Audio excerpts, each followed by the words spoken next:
New year तो बहुत अच्छा गया होगा ना तेरे लिए? Я не понимаю, о чем ты говоришь. ज्यादा भोली बनने की जरूरत नहीं है। बाहर के लोग तेरे बारे में नहीं जानते होंगे, पर मैं बहुत अच्छे से जानती हूँ। Все, хватит на меня кричать. मुझे सब कुछ पता है। Хватит на меня кричать. Я जब से आई है तूने मेरा जीना मुश्किल करके रख दिया है। Ты только кричишь и унижаешь меня. Я ये унижаю. ढोंग अपना बंद कर, मुझे सब पता है। Послушай, мне надоело слушать это все. क्या? समझ में नहीं आ अरे हटो हटो हटो हटो। Я не хочу с тобой разговаривать. ज्यादा एक्टिंग मत नाज़िया, कर। दरवाजा खोल नाज़िया। नाज़िया, अरे नाज़िया। तुम लोग यहाँ भीड़ लगा क्यों खड़े हो यार? कोई तमाशा हो रहा है? जाओ यहाँ से, नाज़िया, जाओ। नाज़िया दरवाजा खोल। नाज़िया, नाज़िया, नाज़िया, नाज़िया। क्या हुआ नाज़िया? जब से ये गोरी चमड़ी आई है, सब इसके ही चमक में खोए हुए हैं। कल तक जो क्लाइंट्स मेरे आगे पीछे घूमते थे, आज इसके आगे पीछे घूम रहे हैं। मुझे पता है ये सब ये जानबूझकर कर रही है। नाज़िया, पहले मेरी बात सुन, शांत हो जाओ। वो क्लाइंट्स हैं, अब वो किसे पसंद करते हैं ये हम डिसाइड नहीं कर सकते ना। तो मेरे भी मैनेजर हो ना, फिर उसकी साइड क्यों ले रहे हो? ऐसा कुछ भी नहीं है नाज़िया। तुमने बॉलीवुड फिल्म का कॉन्ट्रैक्ट साइन किया है ना, अगले हफ्ते उसकी रिहर्सल भी है और दोनों का काम बराबर है ना उसमें। मैं बॉलीवुड तो क्या, किसी रीजनल फिल्म में भी इसके साथ काम नहीं करूंगी। और तुम डिसाइड कर लो, या तो मैं या तो वो। नाज़िया, नाज़िया, अरे यार मैं बात करता हूँ।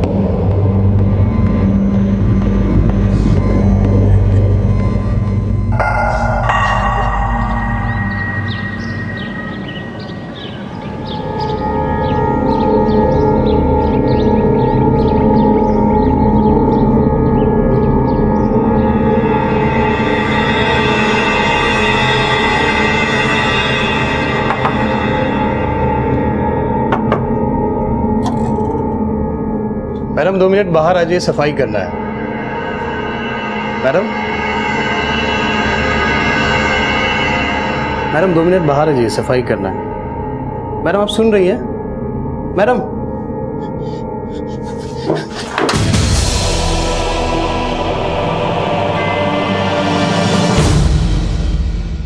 नए साल का स्वागत हम भरपूर उत्साह, जोश और जश्न के साथ करते हैं। हम उम्मीद करते हैं कि आने वाला साल हमारे लिए खुशियां लाएगा, तरक्की लाएगा। मुंबई जैसे महानगरों में नए साल की तैयारियां बड़े धूमधाम से की जाती हैं और इसी तरह मुंबई के एक होटल में नए साल की पार्टी हुई।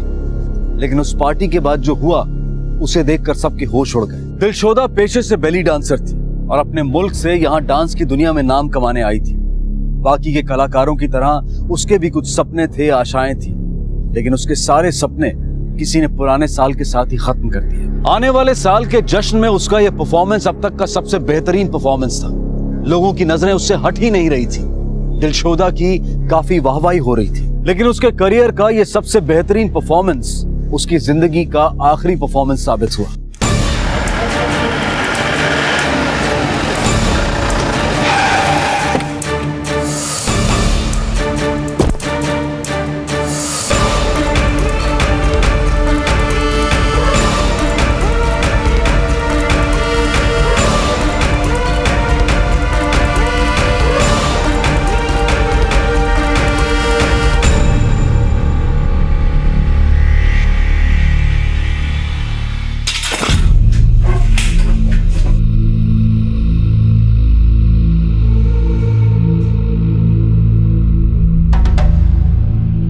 मर्डर गला घोटकर किया गया। ये गले पर निशान देख रहे हो? फॉरेंसिक टीम कितनी देर में पहुंचेगी? सर बस पहुंचती होगी। कमरे की तलाशी ठीक से लेना। ये सीसीटीवी कैमरा ठीक ग्रीन रूम के सामने है। इसका मतलब कातिल आते जाते जरूर इसमें दिखाई दिया होगा। माड़ी का काम करो, मैनेजर से कह के इसकी फुटेज निकलवा। सर सॉरी सर, ऑफिस के सीसीटीवी काफी पुराने हो गए, अभी काम नहीं कर रहे। हम लोग ठीक करने ही वाले थे, लेकिन वो न्यू ईयर होने के कारण रिपेयर करने वाला बंदा है ही नहीं। सर, हाँ माड़ी, मैंने मैनेजर से बात की, होटल के सारे सीसीटीवी खराब है। माड़ी अगर ये सीसीटीवी ठीक होते तो इससे में जरूर कोई ना कोई सुराग मिल ही जाता, लेकिन इस सीसीटीवी का खराब होना भी अपने आप में एक बहुत बड़ा सुराग है। मतलब सर? मतलब ये माड़े के इस कैमरे और इस मर्डर के बीच में कोई ना कोई ताल्लुक है। अब तुम मान लो कि मैं यहाँ मर्डर करने आता हूँ। मर्डर करने आऊंगा तो जाहिर सी बात है कि मैं यहाँ वहां ताक झांक करूंगा, क्योंकि मुझे देख तो नहीं रहा है। लेकिन जब अगर मुझे पता है कि कैमरा खराब है तो मैं बड़े आराम से अंदर जाऊंगा और मर्डर कर दूंगा। सर इसका मतलब इस लड़की को मारने वाला शायद इस होटल को और लड़की को अच्छे से जानता होगा। हो सकता है। माड़ी के काम करो, तुम उन सारे लोगों की लिस्ट बनाओ जो कल रात से लेकर आज तक इस होटल में मौजूद थे। सबसे पूछताछ करो, किसी को मत छोड़ना, चाहे वो वॉचमैन हो, गेटकीपर हो, सिक्योरिटी गार्ड्स, सबसे। शायद किसी ने कुछ देखा हो। सर, मैं इस लड़की का नंबर पता करके उसका कॉल रिकॉर्ड भी चेक करता हूँ। शायद जो भी यहाँ आया था उसकी यहाँ आने से पहले इस लड़की से बात हुई हो। राइट।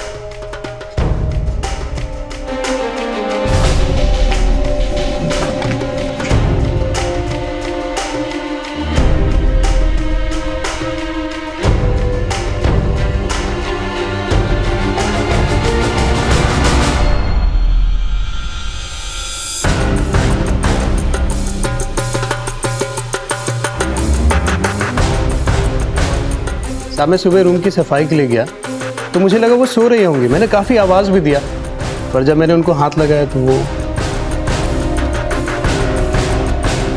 साहब बहुत झगड़ा कर रहे थे दोनों साहब। वो दोनों झगड़ा क्यों कर रही थी? ये तो पता नहीं है साहब। साहब वो क्या है ना, वो अंग्रेज मैडम किस भाषा में बात कर रही थी कुछ समझ नहीं आ रहा था साहब। और वो दूसरी वाली मैडम? सर वो दूसरी वाली मैडम हिंदी में बात कर रही थी साहब। और ये दूसरी वाली मैडम का नाम क्या है? वो दूसरी वाली मैडम का नाम नाजिया है साहब। वो भी गणेश साहब के साथ इधर डांस करने आती है साहब। ये गणेश साहब कौन है? उसके बॉस? नहीं सर, बॉस तो उनके उपेंद्र साहब हैं। गणेश साहब तो वो डांस करवाते हैं साहब। कोरियोग्राफर? ये दोनों इस वक्त किस कमरे में? उपेंद्र साहब को तो मैंने थोड़ी देर पहले लॉबी में देखा था। हाँ, लेकिन गणेश साहब अपने कमरे में मिलेंगे, कमरा नंबर 226। सर, पूछताछ में ज्यादा कुछ पता नहीं चला। सब लोग एक ही बात बता रहे कि झगड़ा हुआ। लेकिन मुझे कुछ पता चला है। इस इवेंट कंपनी का मैनेजर उपेंद्र नीचे लॉबी में मौजूद है और उसका कोरियोग्राफर गणेश रूम नंबर 226 में। तुम एक काम करो, तुम जाकर के इस गणेश से पूछताछ करो, मैं नीचे लॉबी में उपेंद्र से बात करता हूँ। सर। ओके। मैं तो लुट गया यार, मुझे तो समझ में भी नहीं आ रहा मैं क्या करूं। इतना लॉस हो गया मेरा। उपेंद्र। Yes sir.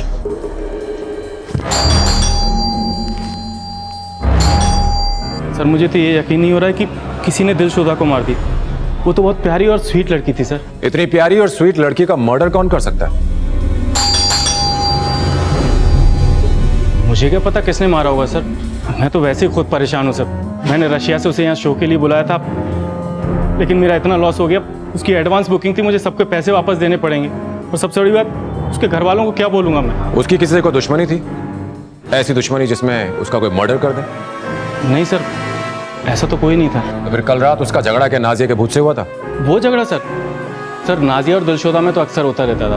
अब छोटे मोटे झगड़े तो होते रहते हैं। जैसे गणेश के साथ झगड़ा हुआ तो इसका मतलब ये थोड़ी कि मर्डर गणेश ने कर दिया।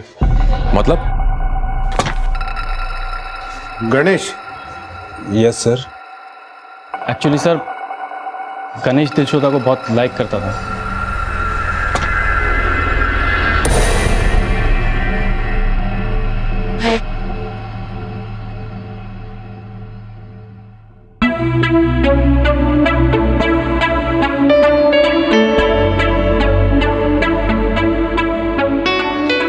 हाय, आई एम गणेश। Привет, как дела? तुम लोगों को हाय बोल रही है। ये दिलशोदा है तुम लोगों की नई रूममेट, नाजिया तुम्हारी रूममेट। और हाँ, हिंदी बोलना भी सीख रही है। Тора-тора. Мне нужно ванную. या मैं इसे रूम देखा क्या? काफी कॉन्फिडेंट लग रही है। इस बार तो शो हिट है अपना। तो क्या पहले फ्लॉप जाता था? विदेशी है तो क्या हो गया? मुझसे अच्छा डांस थोड़ी करती होगी। और वैसे भी डांस गोरी चमड़ी से नहीं, दिल से होता है। क्यों समर? हाँ।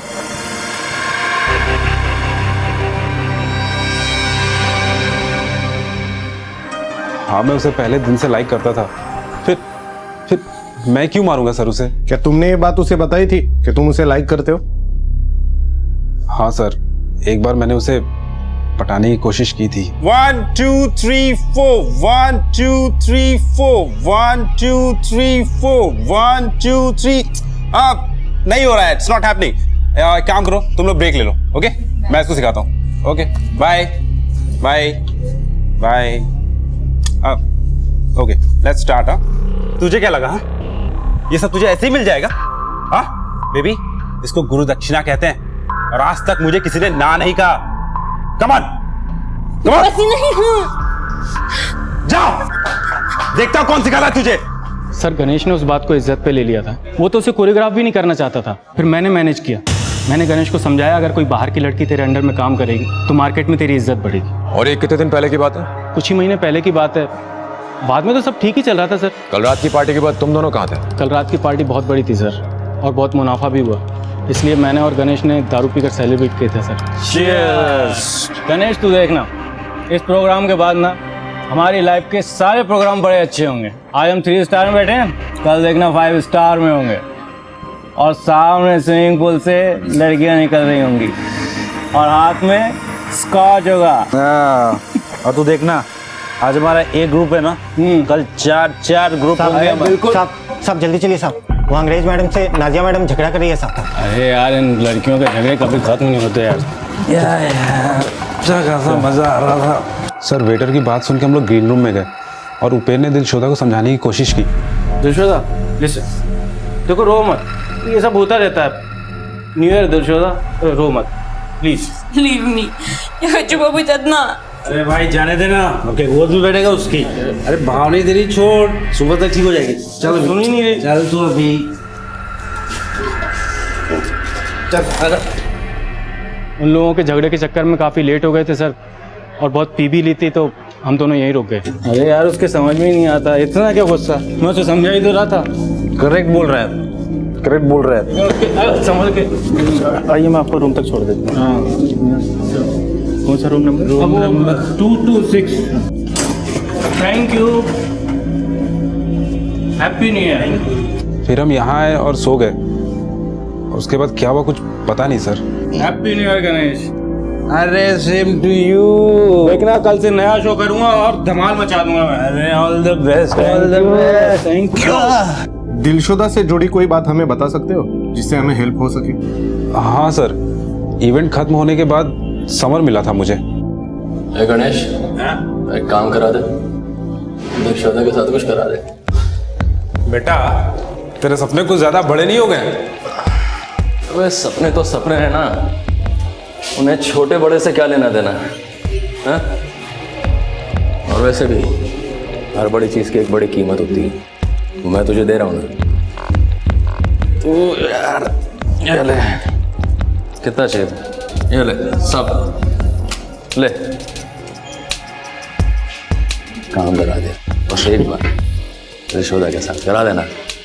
बेटा अगर तेरी गर्लफ्रेंड नाजिया यहाँ आ गई ना तो तेरी खैर नहीं। अच्छा, नाजिया यहाँ भी आती है क्या? अबे कुछ भी बोलता है यार। देख सीरियसली बोल रहा हूँ, काम करा दे, वरना दिलशोदा को तो मैं पाकर ही रहूंगा, चाहे उसके लिए मुझे कुछ भी करना पड़े।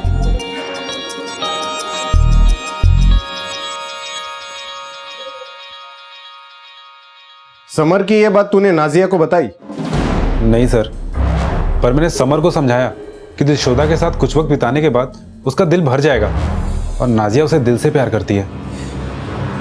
नाजिया समर से प्यार करती है, समर दिलशोदा से प्यार करता है।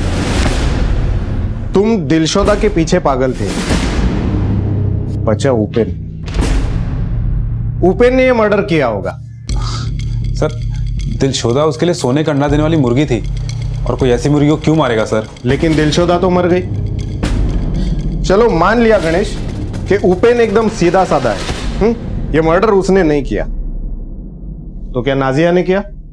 सर वैसे नाजिया और दिलशोदा की बिल्कुल बनती नहीं थी, पर मुझे नहीं लगता वो ऐसा कुछ कर सकती है। वो बहुत अच्छी लड़की है सर। नाजिया अच्छी लड़की है मतलब? सर वो अपने परिवार वालों का बहुत ख्याल रखती है, और यहां से कमाए हुए सारे पैसे वो अपने घर पर भेजती है। अरे नाजिया, ये कपड़े, अरे ये तुझे सूट नहीं करेंगे, it's not your style.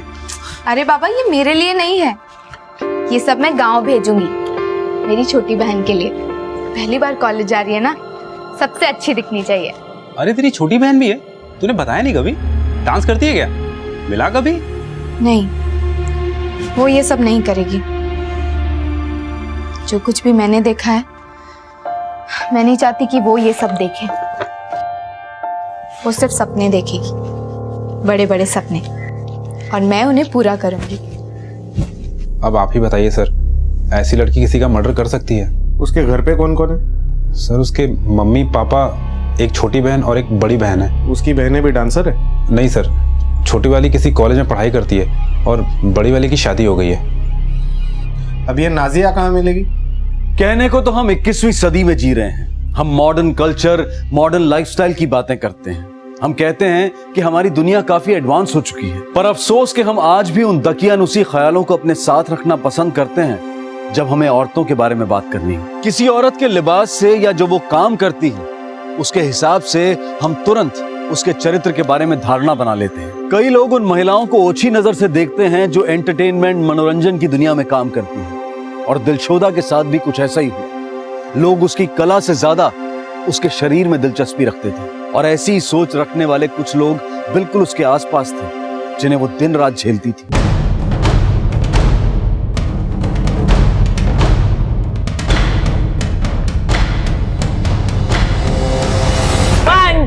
Three, start. 1, 2, 3, 4, 5, 6, 7, 8. 1, 2, 3, 4, 5, 6, 7, 8. Change. 2, 2, 3, 4, 5, 6. क्या कर रहे हो? देखो पीछे क्या कर रहे गर्ल्स?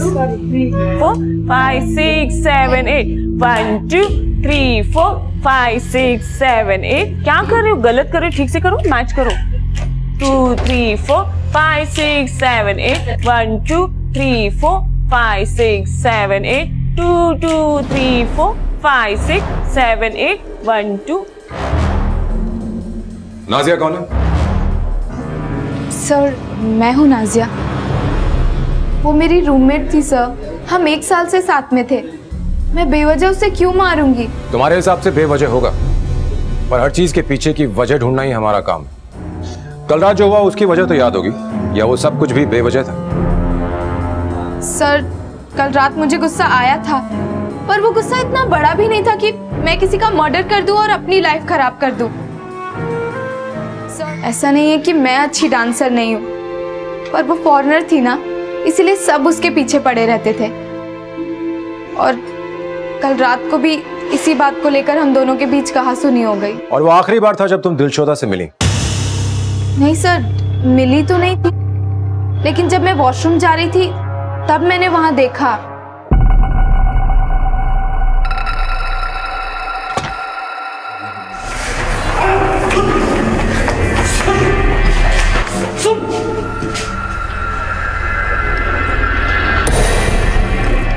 सर जय हमारी हर परफॉर्मेंस देखने आ जाता है, मुझे तो वो पागल लगता है। और समर, उससे प्यार करती हो ना तुम? लेकिन वो तो इंपोर्टेड प्यार के पीछे पागल था। जलन तो हुई होगी, कहीं ऐसा तो नहीं कि जलन के मारे कहीं तुमने? नहीं नहीं सर, ऐसा कुछ नहीं है। मुझे तो पता था कि समर के लिए ये सब टेम्पररी है। उसकी पहली और आखिरी पसंद मैं ही हूँ। पहली और आखिरी का तो पता नहीं, पर उसने गणेश को पैसे दिए थे दिलशोदा को पाने के। नहीं नहीं सर, आपको कोई गलतफहमी हुई है। वो उसके पीछे जरूर था, और वो सिर्फ मुझसे प्यार करता है। हाँ, जय का एड्रेस पता करो, और जैसे पता चलता है मुझे इन्फॉर्म करना। माड़िक, हमें नाजिया, उपेन और गणेश, इन तीनों के पत्ते भी खोलने होंगे सर, क्योंकि मुझे लग रहा है कि हुक्म का इक्का इन्हीं तीनों में से किसी एक के हाथ में है। वो और बात है कि जब इक्के खुलेंगे तो बाजी हमारे हाथ में होगी। देखो, नाजिया समर को प्यार करती है, ये बात तो हम जानते हैं, और समर दिलशोदा के पीछे फिदा था। हो सकता है कि ये बात नाजिया के दिल में घर कर गई हो और उसने जलन में आकर के मर्डर कर दिया हो। सर ये भी हो सकता है कि गणेश को ये रिजेक्शन बर्दाश्त नहीं हुआ हो। उसे लगा होगा कि दिलशोदा ने समर को हाँ बोल दिया है, और उसने जलन में आकर दिलशोदा को मार डाला। हो सकता है। और रही बात उपेन की, तो दिलशोदा की मौत से सबसे बड़ा नुकसान तो उसी है। उसके पास ये सब करने का कोई मोटिव नहीं। लेकिन सर जैसा दिखाई देता है अक्सर वैसा होता नहीं है। मुझे भी वैसे ये उपेन ना दूध का धुला नहीं दिखाई दे रहा है। अब बचा जय, पता लगाना पड़ेगा कि उसका इस कहानी में क्या रोल है। जय, यस, चल हमारे साथ पुलिस स्टेशन। चलना।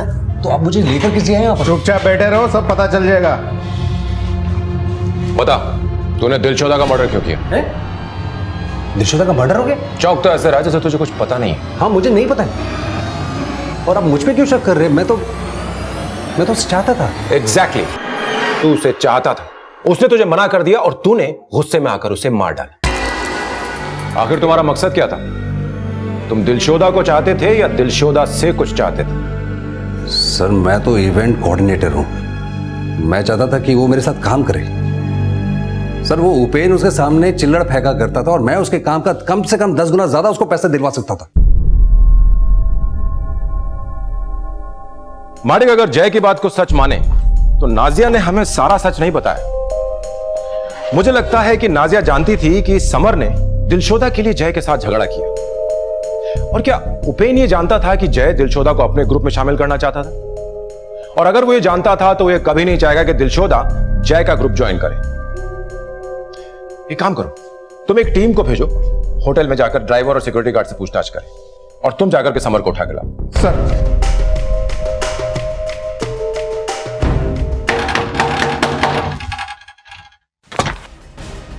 समर। हाँ चल अरे चल, बात क्या चल, बताइए तो। चल, पता चल गया।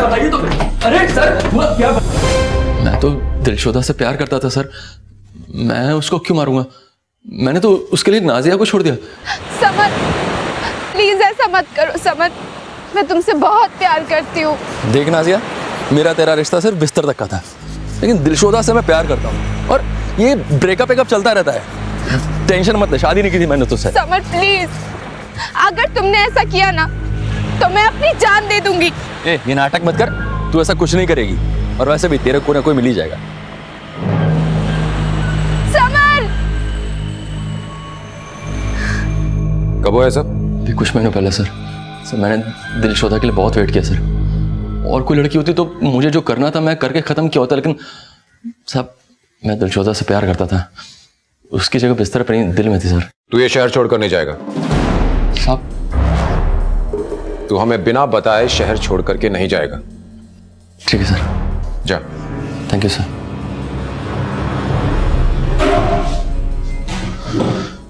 इस पर नजर रखो सर। भाई ये नाजिया का चक्कर समझ नहीं आ रहा है। इसने हमें ये तो बताया कि समर और इसके बीच में अफेयर था, और उसने हमें ये नहीं बताया कि उन दोनों का ब्रेकअप हो गया। इसका मतलब ये है कि नाजिया के दिल में ऐसे बहुत से राज छुपे हैं जिन्हें अभी भी निकालना जरूरी है। ये केस अब एक अजीब सी पहेली बनता जा रहा था। पुलिस को हर किसी से कोई ना कोई सुराग तो मिल रहा था, लेकिन वो सुराग पुलिस को एक ऐसे रास्ते पर ले जाकर खड़ा कर देता था जहां डेड एंड लिखा हुआ मिलता था। उस रात क्या हुआ था, क्या यह किसी को नहीं पता होगा? क्या किसी ने कुछ देखा ही नहीं, या फिर कोई ऐसा था जिसे सब कुछ पता था पर वो इस केस को उलझाकर बचने की कोशिश कर रहा था? पुलिस सभी के बयानों को एक कड़ी में जोड़ने की कोशिश कर रही थी कि शायद एक लापता कड़ी उन्हें मुजरिम तक ले जाने में मददगार साबित हो, लेकिन यहां तो हर कड़ी के बाद दूसरी कड़ी गायब थी। आखिर माजरा क्या था? क्या पुलिस को जो कुछ पता चला था वो सब आधा सच था, या फिर वो सच था ही नहीं? सारी कड़ियों को खंगाल कर उन्हें ठीक से जोड़ने के लिए पुलिस ने तय किया कि वो एक बार फिर से सबसे अच्छी तरह से पूछताछ करेंगे, और उन्होंने शुरुआत की नाजिया से।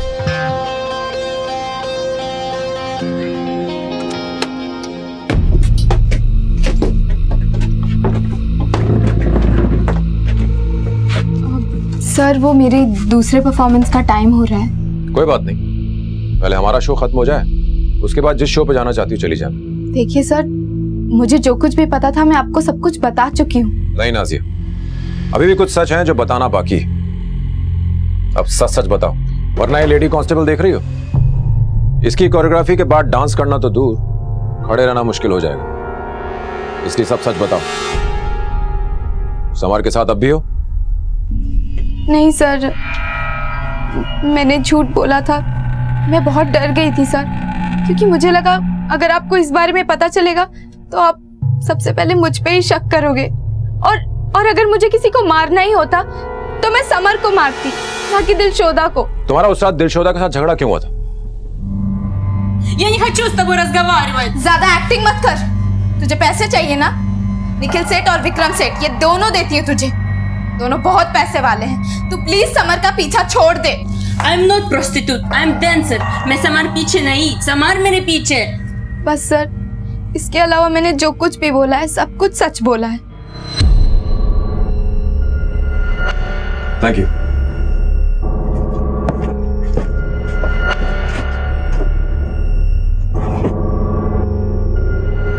छोटी, मुझे तुझसे कुछ बात करनी है। हाँ मुझे बहुत डर लग रहा है छोटी, पता नहीं अब क्या होगा। माडिक, समझ में नहीं आ रहा है कि कौन सच बोल रहा है और कौन झूठ। मुझे तो इस नाजिया पर शक हो रहा है। तुमने देखा नहीं कितनी नर्वस थी, लेकिन इस वक्त हमारे पास उसके खिलाफ कोई सबूत नहीं है, तो इसलिए हम उसे अरेस्ट तो नहीं कर सकते। तुम एक काम करो, तुम इस नाजिया के फोन रिकॉर्ड्स निकलवाओ। सर कल सुबह तक नाजिया के साथ साथ उपेन और गणेश के कॉल रिकॉर्ड भी हमारे पास होंगे।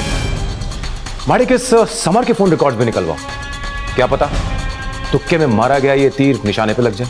सर और सुनो माडिक, एक काम करो, इस नाजिया को उठाओ, कल इसका प्रॉपर इंट्रोगेशन करो। Yes sir.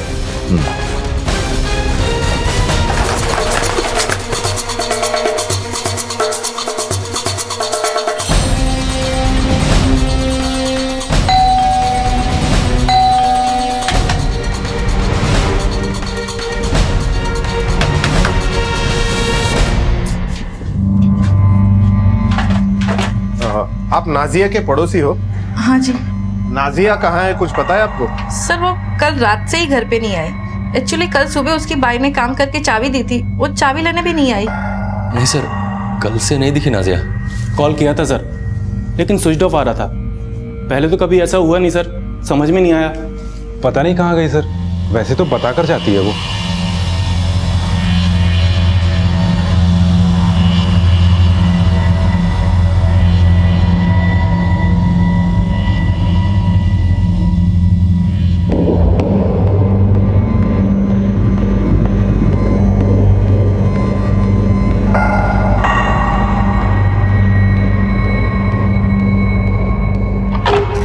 सर एक कैब ड्राइवर मिला है, पवार। जो कुछ भी वो बता रहा है, शायद ये वो कड़ी हो सकती है जिसकी हमें तलाश थी। बुलाओ उसे। सर। पवार, बताओ क्या जानते हो तुम? साहब होटल के लिए काम करते हैं मैं। लेट नाइट पार्टी वार्टी रहती है ना, तो लड़की लोग को ड्रॉप करने को होता है मेरे को। नाइट शिफ्ट में क्या है साहब, काम कम रहता है।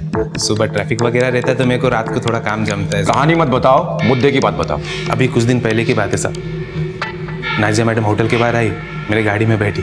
जब हम लोग निकलने वाले थे तभी चले मैडम। हाँ चलो।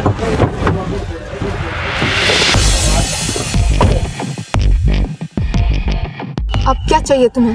कितना लेगी? पीछे क्या देख रहा है? कान बंद करो, गाड़ी चला। कितना लगी बोल ना। क्या बोल रहे हो तुम? दिलशोदा से सेटिंग कराने में कितना लगी बोल। देख तू एक बार उसको मेरे बिस्तर तक ले आ, मैं तुझे पैसों के बिस्तर पर सुला दूंगा। तुमने क्या मुझे लड़कियों को लोगों तक पहुंचाने वाली दलाल समझ रखा है? नहीं, लेकिन खुद तो 10 बिस्तर देखे ना तुमने। मेरे पैसे लेके मेरे साथ सोती थी, तब कहाँ थी तेरी इज्जत? चलो संत मत बन, औकात मत भूल अपनी। प्लीज समर, प्लीज मुझे अकेला छोड़ दो। वो मेरा बीता हुआ कल था, वो कल जिसमें मैं तुमसे प्यार करती। और मुझसे प्यार करने से पहले तुम कल भी बाजारू थी, आज भी बाजार। बस चुप हो जाओ तुम। हाँ मैंने पैसों की जरूरत में कुछ गलत कदम उठाए थे, पर ये तुम्हें भी पता है कि ये सब मैंने मजबूरी में किया था। मेरे आगे कोई और रास्ता नहीं था। ये वो रास्ते हैं जिन पर चलने के बाद और कोई रास्ता दिखाई नहीं देता। और रास्ता चाहे जो, तेरी मंजिल हमेशा से पैसे ही थी। तो रास्ता तुम चूज करो और बस मेरा ये काम कर दो। जितने पैसे चाहिए मैं दूंगा। नाज़िया, या तो तू मुझे मेरी मंजिल तक पहुंचाएगी, और या लोगों को पता चलेगा कि तू किन रास्तों से यहां तक पहुंची है। ये देख, प्लीज समर। एक ग्रीन बटन दबाते हैं ना, तेरे घर वाले हमेशा के लिए तेरे लिए ये लाल बटन दबा देंगे। अच्छा, तेरी बहन के ससुराल वालों को पता लगेगा कि तू ये सब करती थी, तो क्या होगा? समर प्लीज प्लीज ऐसा मत करो। मैं बर्बाद हो जाऊंगी समर, मेरी बहन की जिंदगी खराब हो जाएगी। प्लीज देख, तुम मेरा काम कर दो और मैं वादा करता हूँ मैं तेरा काम कभी नहीं बिगाड़ूंगा। बड़ा गुस्सा है। ये नाजिया मैडम को तुम आखिरी बार कब मिले थे? कल साहब। कल? हाँ साहब, वो होटल के बाहर मिली थी, फिर उन्हें मैंने अक्सा बीस छोड़ दिया था। कितने बजे? शाम को अंधेरा होने आया था। उनके साथ कोई और भी था? नहीं साहब, कोई और नहीं था। और उसके बाद उनको कहाँ छोड़ा? साहब मुझे नहीं पता, मैं उनको छोड़ के फिर चले गए। और कुछ जानते हो उसके बारे में? साहब जितना पता था सब मैं आपको बता दिया साहब। ठीक है, इसकी डिटेल्स लेकर रखो। सर तुम्हारे डिटेल्स दे दो।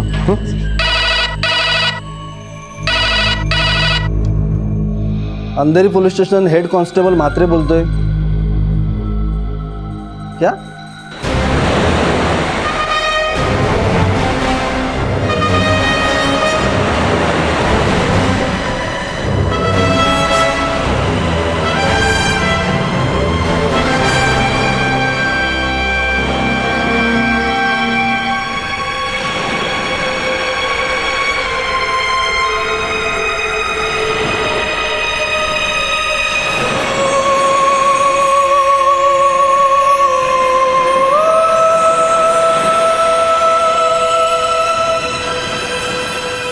सर ये सुसाइड केस लगता है। नहीं मालिक, it's not a suicide case, it's a planned murder. अगर नाजिया को जान ही देनी होती तो 12 किलोमीटर दूर आकर के जान क्यों देती? हो ना हो इसे किसी ने मारा है और फिर उसकी लाश को ठिकाने लगाने की कोशिश की। एक काम करो, यहाँ के लोकल पुलिस स्टेशन में कोऑर्डिनेट करो, देखो क्या क्लू मिलता है। Sir right. अब तक पुलिस को लग रहा था कि नाजिया ही वो शख्स है जिसके पास दिलशोदा को मारने की काफी वजह थी, लेकिन अब पुलिस ने नाजिया का शव भी संदेहास्पद हालत में बरामद किया था। नाजिया की मौत ने यह साबित कर दिया था कि इस केस की परतें काफी गहरी हैं और उन्हें खोलना आसान नहीं होगा। पुलिस ये बात जानती थी कि नाजिया ने आत्महत्या नहीं की है बल्कि उसे किसी ने मारा है, लेकिन अब सबसे बड़ा सवाल यह था कि आखिर नाजिया के खून की वजह क्या थी? क्या दिलशोदा और नाजिया का खूनी एक ही था? पर आखिर क्यों किसी ने दिलशोदा और नाजिया को मारा था? दिलशोदा और नाजिया भले ही एक दूसरे से काफी अलग थी, लेकिन उनकी निजी जिंदगी बिल्कुल एक जैसी थी। वो दोनों ये सब कुछ अपने परिवार के लिए कर रही थी और वो उनसे काफी प्यार भी करती थी। नाजिया अपनी जिंदगी ठीक करना चाहती थी। वो चाहती थी कि उसे इज्जत मिले और डांस की इस दुनिया में वो और आगे जाए, लेकिन अफसोस कि उन दोनों को ही वो नहीं मिल पाया जिसकी उन दोनों ने चाह की थी। सर कोई मेरे बिजनेस को चौपट करना चाहता है। मैं तो पहले से ही काफ़ी नुकसान हूँ सर। मेरा बिजनेस आसमान छू रहा था। प्री बुकिंग इतनी हो गई थी कि मैंने लोगों को ना कहना शुरू कर दिया था। सोचा था इस साल के एंड तक मैं 5 स्टार में पार्टी करूँगा, लेकिन सर मेरे दोनों डांसर्स नहीं रहे सर। मेरा बिजनेस तो बर्बाद हो गया। उनकी ज़रूरत मुझसे ज़्यादा किसे होगी सर? कोई मेरे डांसर्स को टारगेट कर रहा है। कौन टारगेट करना चाहेगा उन्हें? पता नहीं सर, कोई भी राइवल जो बिजनेस में मुझसे आगे बढ़ना चाहता हो।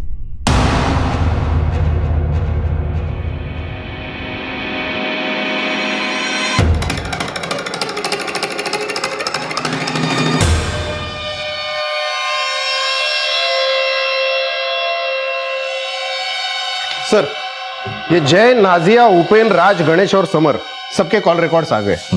सर इंटरेस्टिंग बात यह है कि जय और गणेश के बीच सबसे ज्यादा बात हुई है।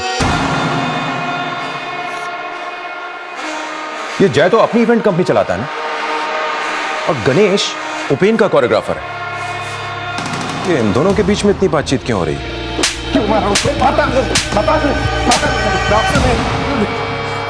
बहुत हो गया तेरा नाटक। हमको पता चल चुका है कि तू और गणेश टच में थे। बोल क्यों? बोल। सर मैं और गणेश टच में थे। मैंने गणेश को एक ऑफर दी थी कि मेरी एड एजेंसी ज्वाइन कर ले, और ये ऑफर मैंने नाजिया को भी दी थी, और नाजिया के मना करने के बाद ही मैंने दिलशोदा से बात की थी। और जब तुझे पता चला कि नाजिया और दिलशोदा उपेन की एजेंसी को नहीं छोड़ेंगी, तो तूने उपेन को बर्बाद करने का फैसला किया। इसके बाद तूने दोनों लड़कियों का बारी बारी से खून किया, और तू ये अच्छी तरह से जानता था कि नाजिया और दिलशोदा ही उपेन की बेस्ट डांसर्स हैं, जिसके ऊपर उसका पूरा बिजनेस टिका था। तूने सोचा न रहेंगी दोनों लड़कियां और न रहेगा उनका बिजनेस। सर ये दोनों डांसर दुनिया के आखिरी डांसर थोड़ा है, दुनिया में और भी तो हैं। मार्केट में अगर आप अच्छा पैसा दोगे तो कोई भी आ जाएगा, मैं जान क्यों लूंगा किसी के साथ? और सर ये आम सी बात है कि कोई भी कंपटीटर दूसरे कंपटीटर के एम्प्लॉयज को हायर करता है। सर मैंने जय के ऑफर वाली बात आप लोगों से इसलिए छुपाई क्योंकि मैं नहीं चाहता था कि उपेन को ये सब पता चले, और वैसे भी सर मैंने जय का ऑफर रिजेक्ट कर दिया था। पर मेरा जय के साथ बातचीत करना उपेन को बिल्कुल भी पसंद नहीं था, क्योंकि वो दोनों एक दूसरे के स्ट्रॉन्ग कॉम्पिटिटर्स हैं। सर एक मिनट।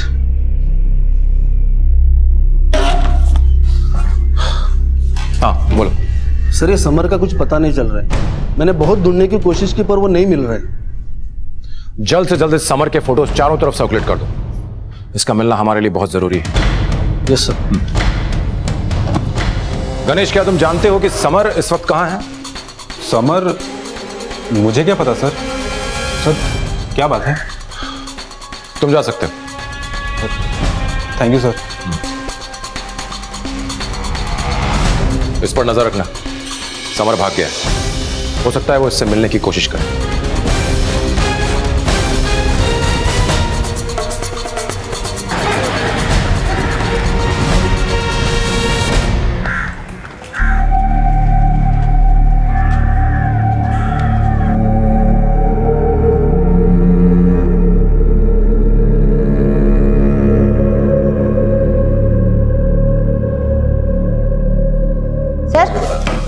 ये शबनम है नाजिया की छोटी बहन। आइए। थैंक यू वेरी मच जो आप यहाँ आए। कैसे नहीं आती सर।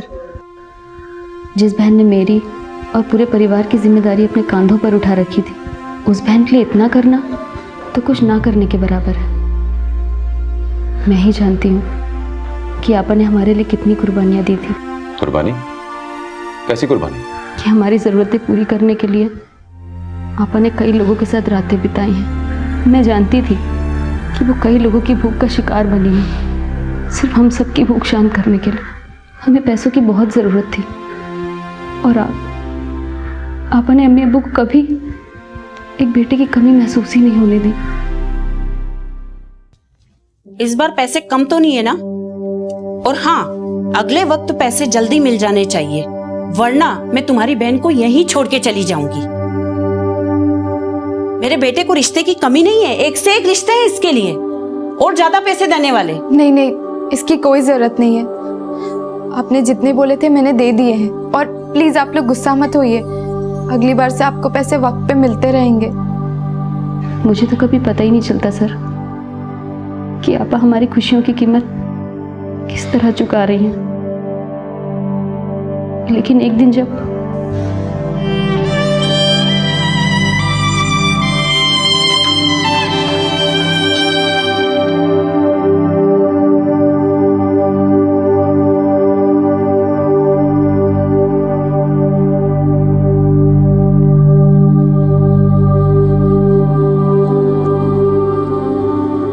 मैं ये सब करना नहीं चाहती थी,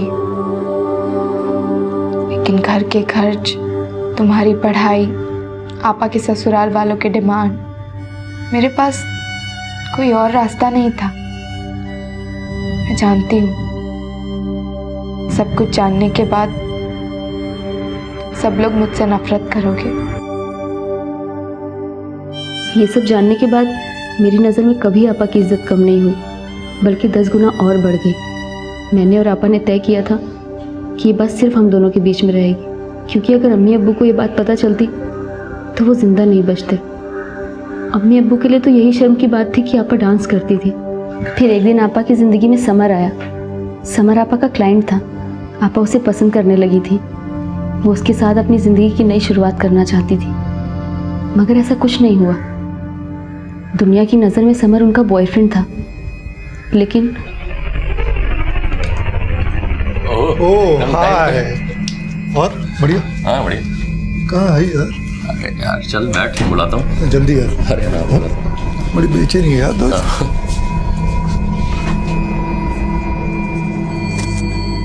कौन है? दोस्त है मेरे, बोला था ना तेरे को। मतलब समर, तुम ये क्या कर रहे हो? तुम मेरे बॉयफ्रेंड हो, मैं सिर्फ तुम्हारी हूँ। तुम मुझे अपने दोस्तों के साथ बांटना चाहते हो। देखना क्या, एक कॉल और तेरी जिंदगी खत्म। लोग थूकेंगे तेरे अम्मी अब्बू पर। क्यों ऐसा कर रहे हो समर? मैं तुमसे प्यार करती हूँ। मैं भी तुमसे प्यार करता हूँ नाजिया, लेकिन अब वही प्यार ना मेरे दोस्तों के दिल में भी जाग गया है। तो जो प्यार तुम मुझे देती थी ना, वही उनको भी दे दो बस। डिसाइड तुम्हें करना है कि तुम अंदर जाओगी या मैं तुम्हारे घर वालों को कॉल लगाऊं। प्लीज। सब ड्रामा में बाद में यार, जल्दी डिसाइड करो। जाओ जाओ, 2-3 ओवर जाओ। समर के जाल में आपा पूरी तरह से फंस चुकी थी और समर उनका इस्तेमाल करता रहा। सर, समर का पता चल गया।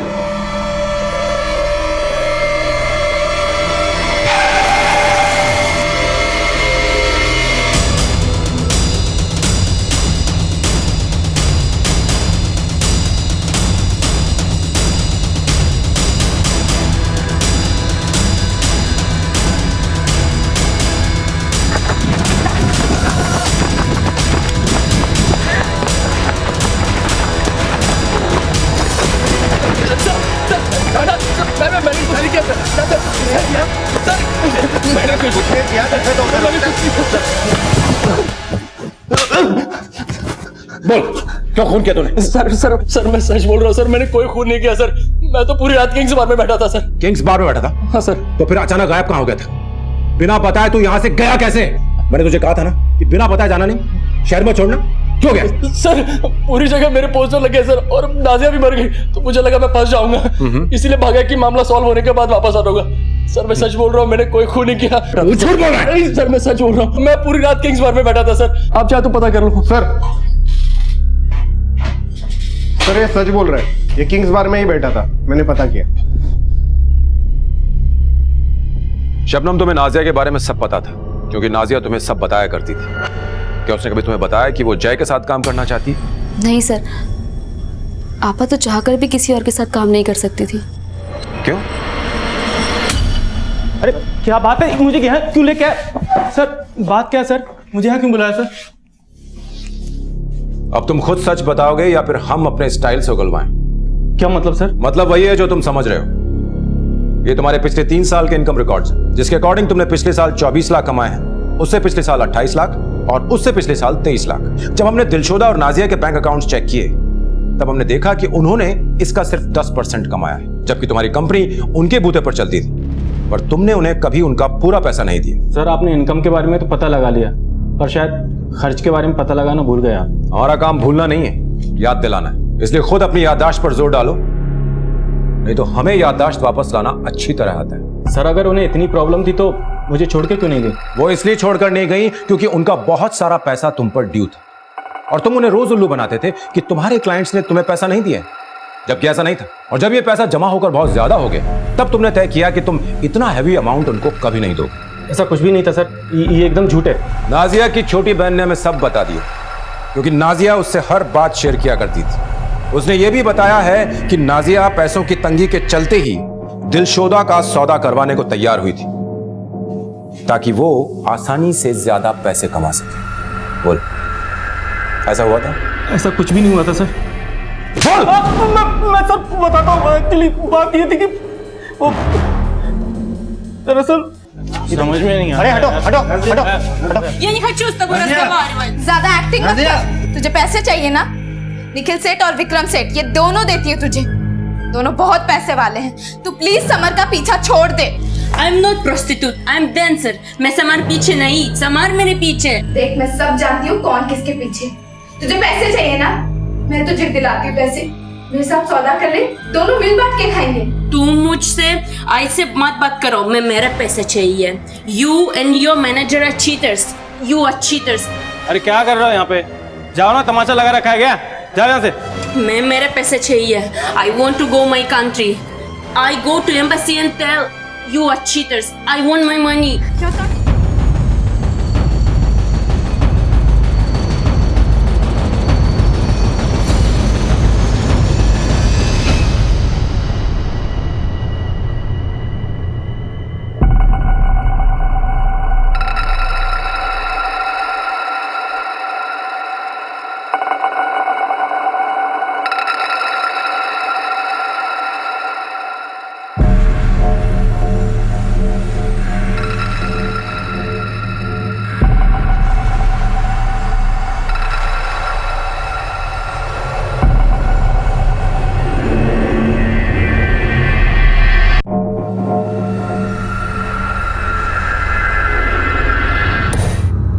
अरे what happen? I love you यार।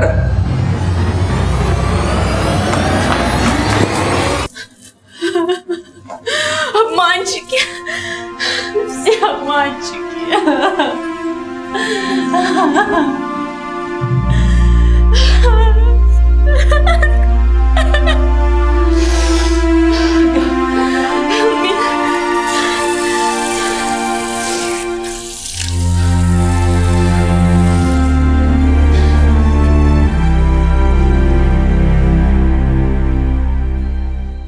दिलशुदा, don't feel alone, I am with you. Actually तुम्हें उन लोगों की बात पे ध्यान ही नहीं देना चाहिए। तुम इतनी खूबसूरत हो कि लोगों से you get unwanted attention. I don't want attention. I want my money. Nazia blamed me with which I never done. Guys look at me like piece of meat. I'm done. I just want my money, my passport, and I want to go back. Or I go to embassy. And you tomorrow go into jail. ए, बहुत हुआ तेरा। मुझे धमकी दे रही तू? 2 कौड़ी की औकात है तेरी, ज्यादा सर में मत चढ़। पैसे चाहिए ना तुझे? हैं? अभी दूंगा मैं तुझे पैसे। Yes, now I want. Yes, now. Green room में वेट कर।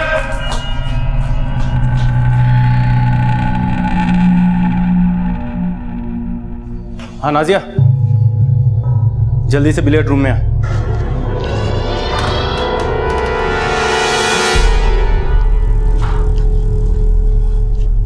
उपेन, इस वक्त क्यों बुलाया? नाजिया, तुम्हें पैसे चाहिए ना? हाँ, मुझे पैसों की बहुत ज़रूरत है और तुमने कहा था कि 1-2 दिन में मेरा हिसाब क्लियर कर दोगे। मुझे पता है नाजिया, तुम्हें पैसों की ज़रूरत है। तुम्हें अपनी फैमिली को देने ना, इसलिए मैंने क्लाइंट से जैसे तैसे गिड़गिड़ा के पैसे लिए। पर यार, पर क्या? वो दिलशोदा मुझे धमकी दे रही है यार। अगर मैंने उसे पैसे नहीं दिए तो वो अपनी एम्बेसी में मेरे खिलाफ शिकायत कर देगी और मुझे उसे पैसे देने होंगे तुमसे पहले। उपेन, पिछले 6 महीने से तुम मुझे टाल रहे हो और तुम्हें पता है कि अगर आपा के ससुराल वालों को पैसे नहीं दिए तो क्या होगा? तुम भी तो ये सोचो, अगर मैंने दिलशुदा को पैसे नहीं दिए तो जेल करवा देगी मुझे और फिर ना तुम्हें पैसे मिलेंगे ना मुझे। साली, ये जब से आई है सांस लेना मुश्किल कर दिया है। मैं क्या करूं इसका? मुझे पता है क्या करना है। क्या? उसे मार देते हैं।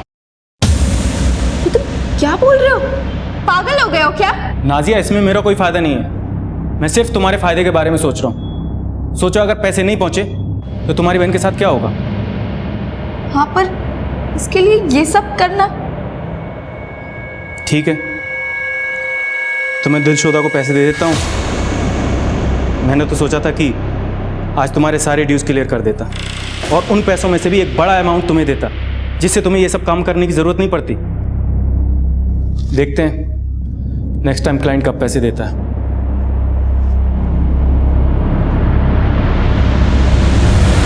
उपेन, मैं आती हूँ।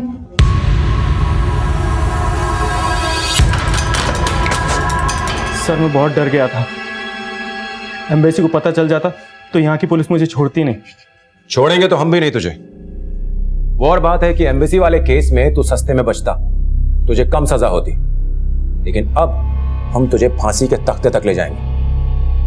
ये बता, नाजिया को क्यों मारा? वो नाजिया को प्लान में शामिल करना मेरी सबसे बड़ी गलती थी। जब आप पूछताछ के लिए आए तो नाजिया आपको देखकर बहुत डर गई थी।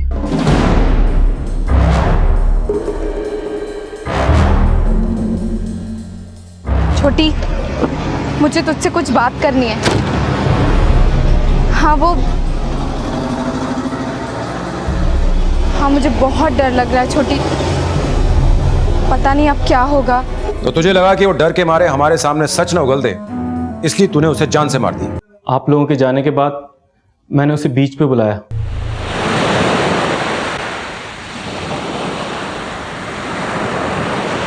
मुझे यहाँ क्यों बुलाया है? वैसे भी मैं पुलिस के सवाल जवाबों से तंग आ गई हूँ। मुझे मेरे पैसे दे दो, मैं यहाँ से चली जाऊँगी। नाजिया, मैं तुझे सब कुछ दे देता हूँ, लेकिन अब नहीं दूंगा, क्योंकि अब मुझे तेरे ऊपर भरोसा नहीं रहा। पता चला कि पैसे मिलते ही तूने अपने घर वालों को सेट कर दिया और बाद में तेरे अंदर का इंसान जाग उठा और पुलिस को जाके सब कुछ बता दिया। तो मैं क्या करूँगा? मैं तो गया। मतलब तूने जो काम किया है उसके लिए घटिया शब्द भी बहुत छोटा है। तूने 2 जानें ली, जिसमें से एक विदेशी की थी और जिसे मारकर तूने अपने देश का नाम भी खराब किया है। तुझे 5 स्टार होटल में अपनी सक्सेस सेलिब्रेट करनी थी ना। तुझे 5 स्टार होटल तो नहीं मिलेगा, लेकिन जेल जरूर मिलेगा, 5 स्टार।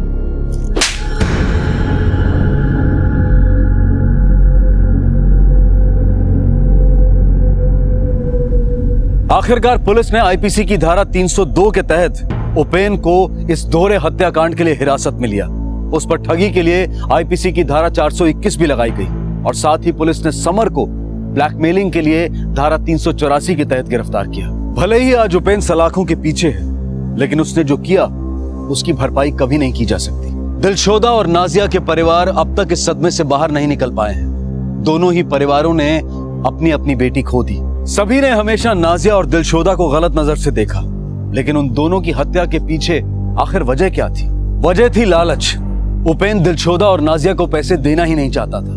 पहले उसने नाजिया को मजबूर किया कि वो दिलशोदा के कत्ल में उसका साथ दे, और फिर उसने नाजिया को भी मार डाला। दुनिया का कोई भी काम तब तक गलत नहीं कहलाता जब तक कि वो गैर कानूनी ना हो और किसी को नुकसान ना पहुंचा रहा हो।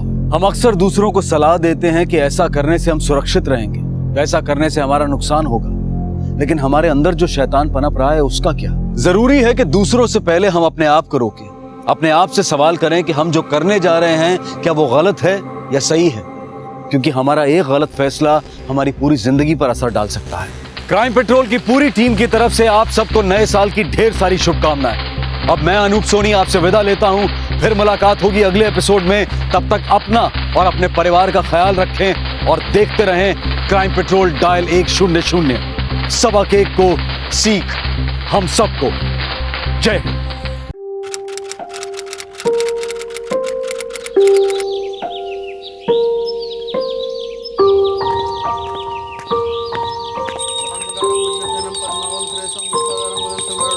लक्ष्मीकांतम कमलनयनम जगुरु भवहरम सर्वलोकैकनाथम गजानम भूतग्रम जगमुलचार वचरम मासम सोगनाथ पंकजम माता।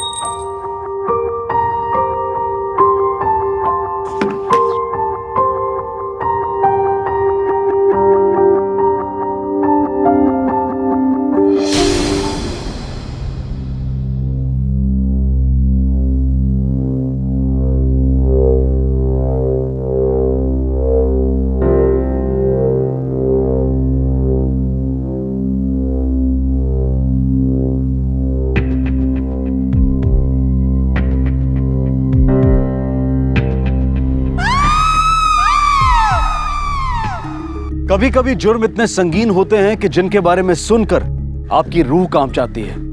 कोई ऐसा कैसे कर सकता है? ये सवाल आपको सताए रखता है। ये कहानी भी ऐसे ही एक जुर्म पर सवाल उठाती है। हाँ जी बोलो। सर बिल्डिंग नंबर 16 में एक बच्चे की लाश मिली है। ठीक है, तुम क्राइम सीन पर पहुंचकर इन्वेस्टिगेशन शुरू करो, मैं बाद में मिलता हूँ। Okay sir.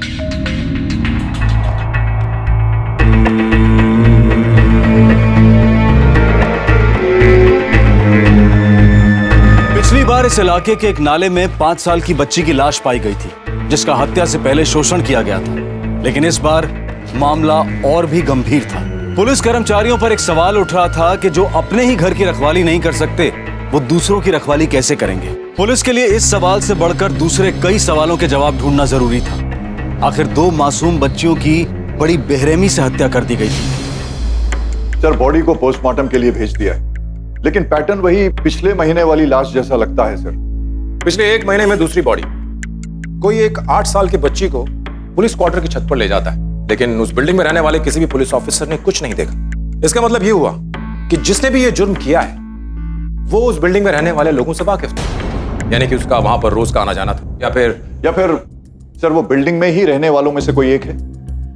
हो सकता है। एक काम करो, बिल्डिंग नंबर 16 में जितने भी लोग आते जाते हैं रोज, उन सब से पूछताछ करो। देखो शायद कुछ पता चले। Okay sir.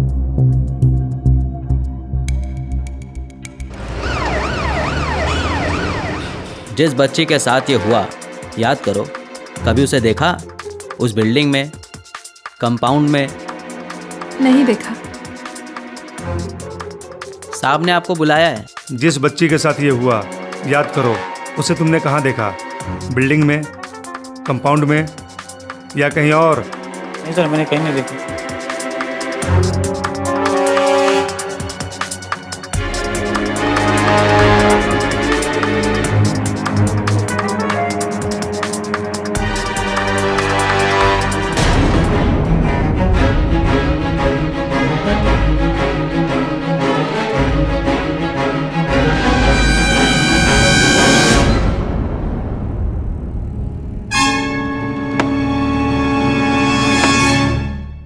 Sir, postmortem report आ गई है। बच्ची के साथ रेप हुआ है और गला घोटकर हत्या की गई।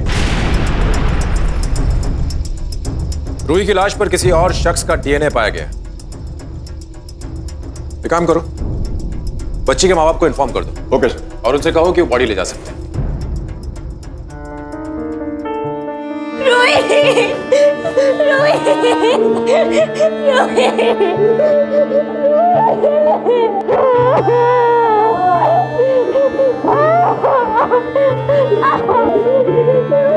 चलो बेटी से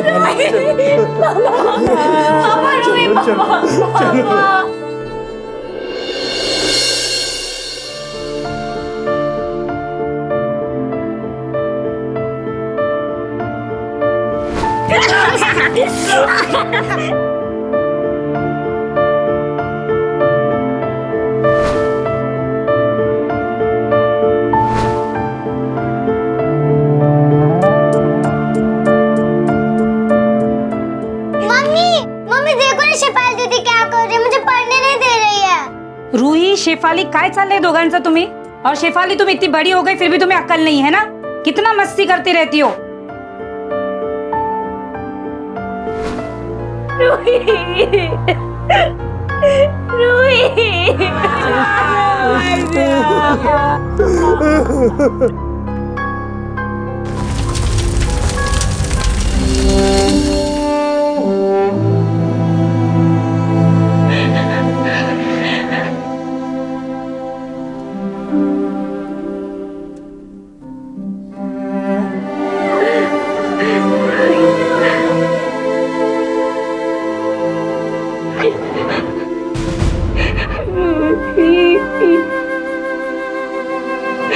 मेरे बच्चे।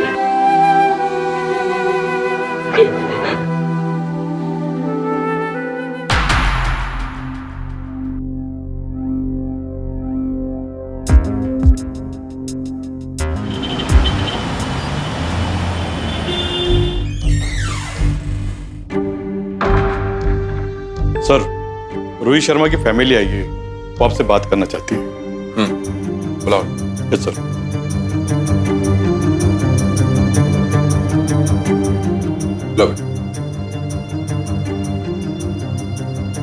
बोलो बेटा, बोलो। बेटा, घबराने की जरूरत नहीं है। तुम जो कहना चाहती हो खुल के बताओ। सर, मेरी बहन मेरी वजह से ही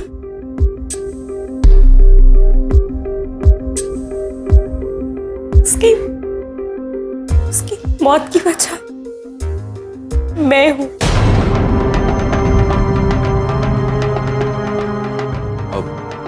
तुम क्या कहना चाहती हो बेटा? थोड़ा खुल के बताओ, साफ साफ बताओ। बोलो बेटा, बोलो। सर, मैं कृषि नाम की लड़की को जानती हूँ।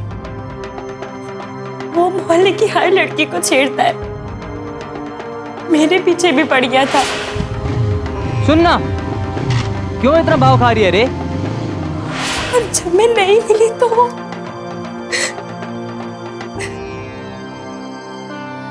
देखो बेटा, घबराओ मत। तुम जो कुछ कहना चाहती हो मुझे साफ साफ बताओ और पूरी बात बताओ। अगर तुम पूरी बात नहीं बताओगी तो मैं तुम्हारी कोई मदद नहीं कर पाऊंगा। वो रोज मेरा पीछा करता था, मुझे तंग करता था।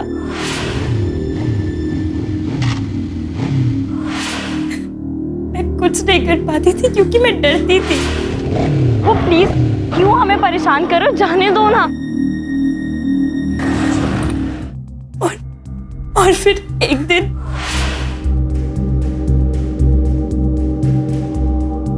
मुझे नहीं चाहिए। आप ले लो, आपके लिए लेके आया हूं। तो चॉकलेट खाओगे आप? नहीं, मुझे कुछ नहीं चाहिए। तो लॉलीपॉप ले लो। नहीं चाहिए मुझे। ले लो, ले लो, नहीं ले लो। चाहिए। आपके लिए। क्योंकि उसके पापा पुलिस में है। बताओ, उस ऋषि का पूरा नाम क्या था? ऋषि जादव। क्या नाम बताया? ऋषि जादव। ऋषि जादव?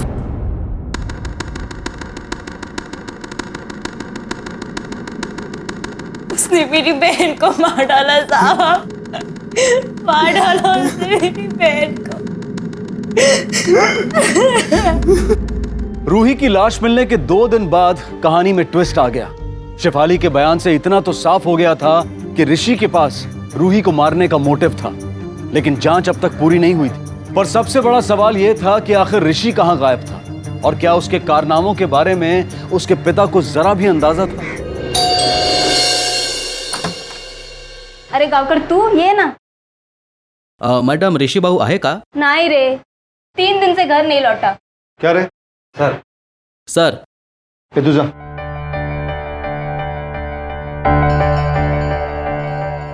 क्या बात है? सर बात यह है, रोहित शर्मा मर्डर केस में पाटिल सर ऋषि से कुछ पूछताछ करना चाहते हैं।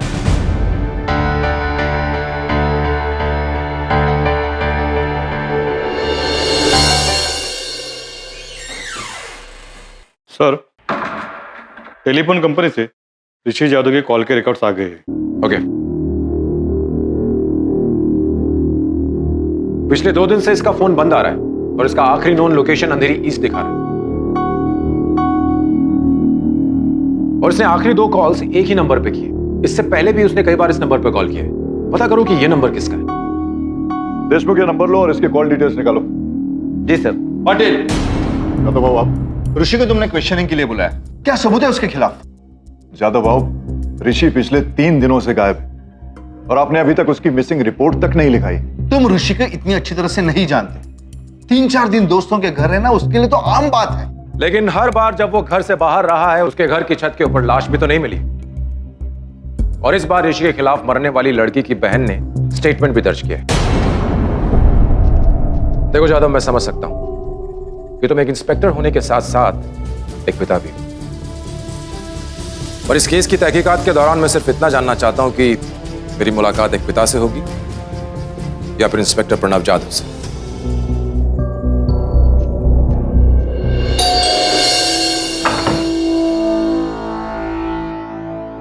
ऋषि कहाँ है? मैं कई दिनों से उससे नहीं मिला। कई दिनों से? तो 3 रात पहले ऋषि यहाँ क्या कर रहा था?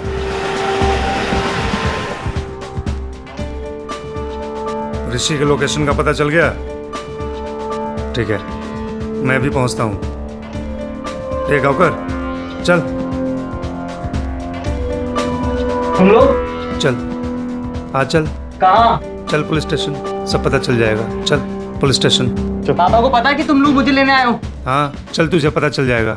चल। पिछली 3 रातों से कहां थे तुम? फ्रेंड के घर पे था, पढ़ाई कर रहा था। पढ़ाई कर रहे थे या फिर पार्टी कर रहे थे? तुम्हें तो यह भी पता नहीं होगा कि तुम्हारे घर की छत पर रूही की लाश मिली है। उस छोटी सी बच्ची का रेप करके बेरहमी से मर्डर कर दिया गया है। तुम दोनों बहनों का पीछा किया करते थे, उन्हें तंग करते थे। ऐसा कैसे बोल सकते हो सर? मैं लाइक करता था शेफाली को, बस, और कुछ नहीं। मैंने कभी उसके साथ जबरदस्ती करने की कोशिश नहीं की। तुमने रूही को तंग किया था और शेफाली ने तुम्हें थप्पड़ मारा था। गुस्सा तो आया होगा तुम्हें? गुस्सा तो बहुत आया था सर, पर मैंने सोचा जाने दो। लेकिन मैंने कभी जबरदस्ती नहीं की है। मैं तो बस छोटी बहन को पटाने की कोशिश कर रहा था, जिससे बड़ी बहन के साथ सेटिंग हो जाए। और रही लड़की की बात, एक जाती है तो दूसरी आती है। दूसरी वो जहां से तुझे उठा के लाए? ऋषि, अगर तुझे मैं रेप और मर्डर के केस में अंदर कर दूं ना, तो ये सारी हेकड़ी निकल जाएगी तेरी। फिर करते रहना अंदर पार्टी ऑल नाइट। तो कर दो ना अंदर, पर सबूत क्या है?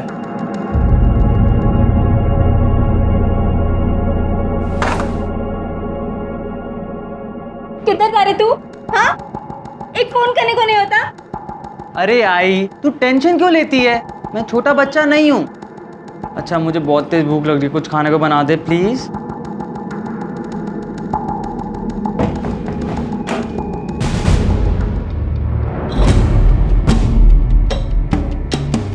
किधर था तू? कहां झक मार रहा था?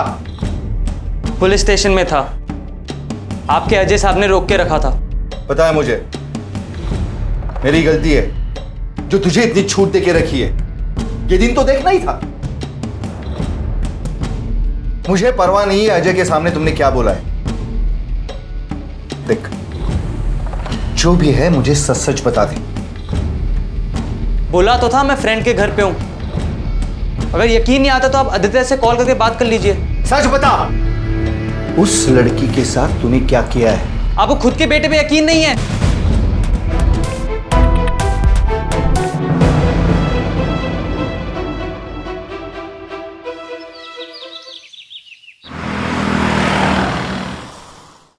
सर, ये फाइल।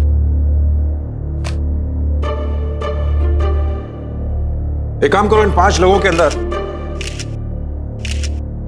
उन 2 लोगों के नाम भी जोड़ दो, ऋषि और आदित्य। इन सब लोगों को डीएनए टेस्ट के लिए बुलवाओ, और अगर कोई आने से मना कर दे तो उन्हें उठा लो। जी सर। इसके अलावा कोई और तो नहीं बचा राउंड अप के लिए? है ना सर, वो रफीक केबल वाला। कत्ल की रात उसे उस बिल्डिंग में देखा गया था। रवि गया उसको उठाने। ठीक।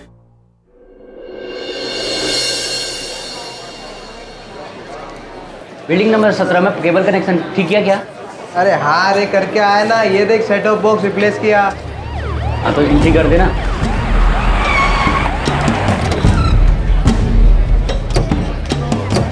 बिल्डिंग नंबर 16 में तुम लोगों में से कौन जाता है? मैं जाता हूँ साहब। और 6 तारीख की शाम को कौन गया था? वो तो मैं गया था सर, ये तो ड्यूटी पे गया हुआ था। अच्छा चलो सर। चलो साहब चलो चलो चलो, मैं बताता हूँ। साहब हुआ क्या साहब? क्या किया इसने साहब?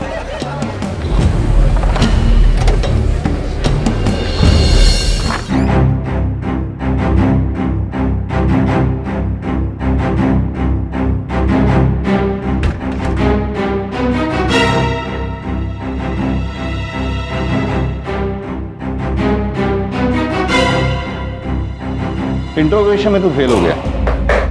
अब कल जाके डीएनए टेस्ट देखिए। DNA test? काय को? बाबा, बाबा मैंने कुछ किया ही नहीं है। कुछ किया नहीं है तुमने? हाँ, कुछ किया नहीं है? हाँ। अगर कुछ किया नहीं है तो डीएनए टेस्ट देने में प्रॉब्लम क्या है? डर क्यों रहा है? मैं किसी से नहीं डरता, पर मैं डीएनए टेस्ट नहीं दूंगा। देख बेटा, ये रिक्वेस्ट नहीं है, ऑर्डर है। कल तुझे डीएनए टेस्ट देना ही पड़ेगा।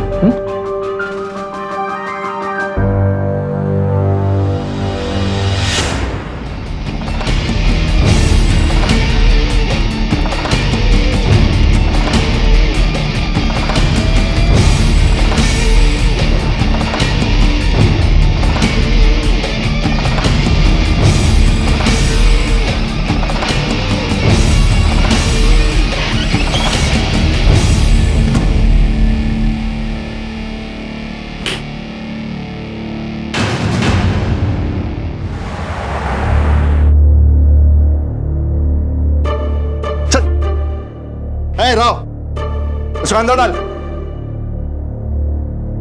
तेरे को बोला ना अंदर डाल, घेऊन जा त्याला।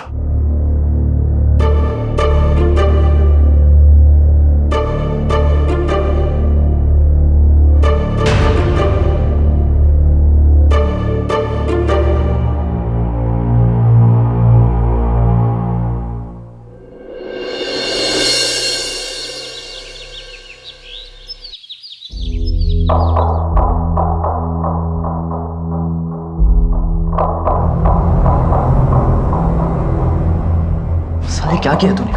हाँ फंसा दिया। चुपचाप बैठा रहे।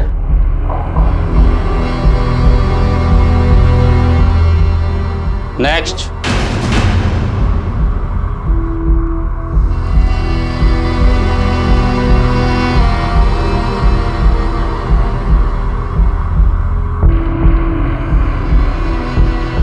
Opening amount.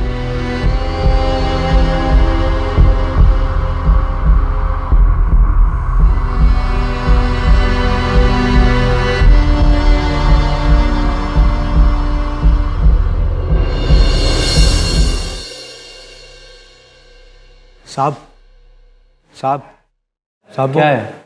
रफीक को, मेरे दोस्त को किधर लाए साहब आप लोग? कभी छोड़ोगे साहब उसको? 1-2 दिन में सब पता चल जाएगा, अभी निकलो। साहब उसकी माँ पूछ रही थी साहब, सब लोग परेशान हो रहे हैं साहब, बताओ ना साहब। अरे बोला ना 1-2 दिन में सब पता चल जाएगा। लेके जाए इसको। मैं जा रहा है साहब, पर बोलो तो साहब कभी कब सब पता चल जाएगा 1-2 दिन में, चलो।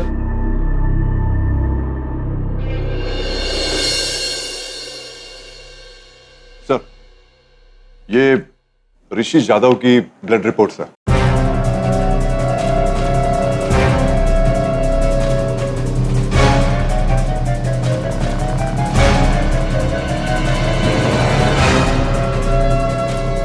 Yadav, come in the cabin, please.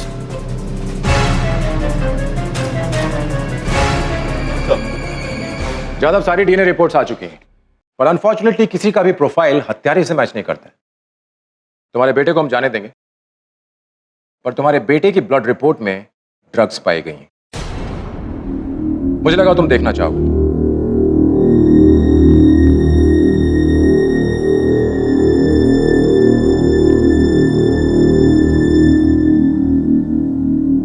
अगर हत्यारा इन 8 में से नहीं है तो फिर कौन है? मुझे लगता है हम जरूर कुछ न कुछ मिस कर रहे हैं।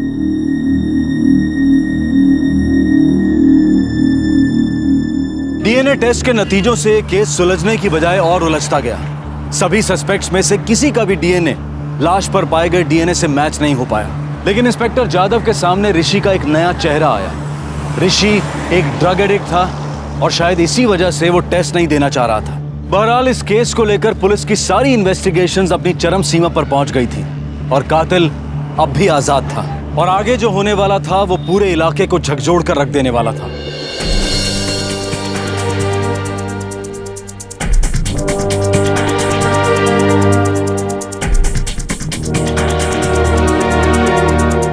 नफीसा बेबी, साहब मेरी बच्ची अभी तक घर नहीं आई है। आप सब जगह ढूंढा, पता नहीं बच्ची कहाँ चलेगी, कुछ पता ही नहीं चल रहा है। नाम क्या बच्ची का? नफीसा अली। नफीसा अली। घरचा पत्ता? 19/100। ठीक आहे, आम्ही तपास करतो, जसं काय भेटेल ना तुम्हाला कळवतो. ओके या.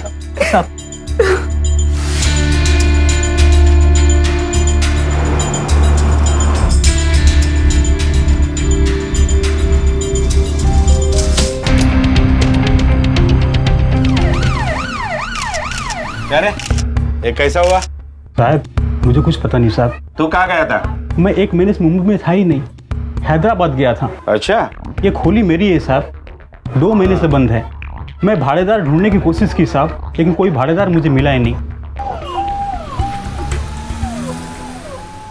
बॉडी काफी डिकम्पोज हो चुकी है, जिसकी वजह से चेहरा एकदम बिगड़ गया है.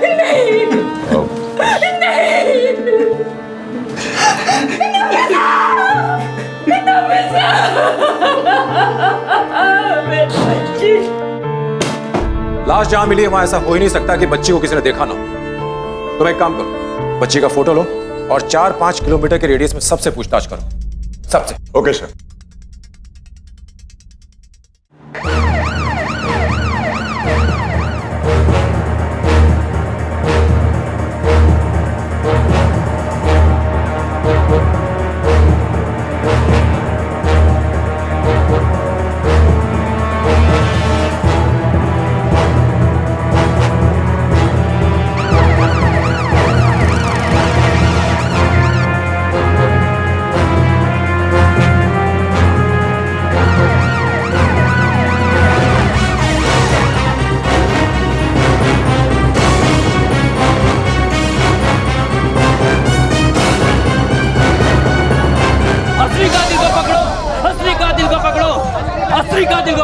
कुछ पता चला साहब? तहकीकात चल रही है. ऐसा कब तक बोलोगे साहब? और कितना इंतजार करें साहब, और कितना इंतजार करें? देखिए हम लोग बहुत जल्द कातिल को पकड़ लेंगे, आप बेफिक्र रहिए. अरे आप लोग शांत रहिए, पुलिस अपना काम कर रही है. अरे इन लोगों को पता है यार असली कातिल कौन है, लेकिन फिर भी छुपा रहे हैं क्योंकि पकड़ तो सकते हैं नहीं. आप किसी की हत्या होती है तो इसका जिम्मेदार आप लोग होंगे. आप लोग होंगे इसके जिम्मेदार. आप लोग अरे आप लोग शांत रहिए, पुलिस अपना काम कर रही है। अरे क्या काम कर रही है पुलिस? फिर से वही मोडस ऑपरेंडी, फिर से रेप, फिर से गला घोट करके हत्या। सर, हैदराबाद पुलिस ने कंफर्म किया है कि रमजान अली कत्ल के वक्त हैदराबाद में ही था। ये देखिए रिपोर्ट। वो वहां पर 20 दिनों के लिए था ना? जी सर। और कत्ल हुआ, इसका मतलब रमजान अली हत्यारा नहीं हो सकता। अच्छा, उसके दरवाजे पर जो ताला लगा था जिसको हमने तोड़ा, उस पर कुछ फिंगरप्रिंट्स मिले थे, उनका कोई मैच मिला? नहीं सर, हमारे रिकॉर्ड्स में तो ऐसा कुछ भी नहीं मिला। नफीसा की जो ये पोस्टमार्टम रिपोर्ट है, इसमें उसका ब्लड ग्रुप है O पॉजिटिव, और उसकी लाश पर जो खून का धब्बे मिले थे उसका ब्लड ग्रुप था AB पॉजिटिव, राइट? और यही नहीं, नफीसा के नाखूनों में जो बाल मिले उसका DNA और खून के धब्बों का DNA सेम है। तीनों लाशें इन 3 जगहों पर पाई गई। इसका मतलब यह हुआ कि हत्यारा इसी इलाके के बीच में कहीं छुपा हुआ है। हत्यारे का ब्लड ग्रुप AB पॉजिटिव है, यह हम सब जानते हैं। अब इस इलाके में कितने लोग होंगे जिनका ब्लड ग्रुप AB पॉजिटिव होगा?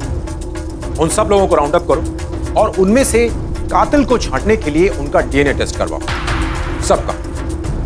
सर, इस तरह से तो 500-600 लोगों के टेस्ट कराने पड़ जाएंगे। करो, मजिस्ट्रेट की परमिशन चाहिए, उसका बंदोबस्त मैं करता हूं।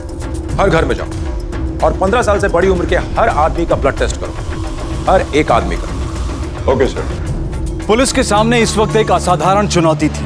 इतनी बड़ी कॉलोनी के सभी पुरुषों का ब्लड टेस्ट करवाना कोई बच्चों का खेल नहीं था। हत्यारे को जल्द से जल्द ढूंढना सबसे ज्यादा महत्वपूर्ण हो गया था, क्योंकि जब तक वो बाहर था, इलाके की कोई भी बच्ची उसका चौथा शिकार बन सकती थी।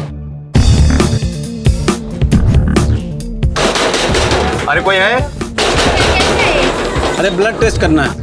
आइए डॉक्टर साहब। कोर्ट का ऑर्डर है, ब्लड टेस्ट करना है। जाओ गाड़ी में जाके चेक करके लेके आओ।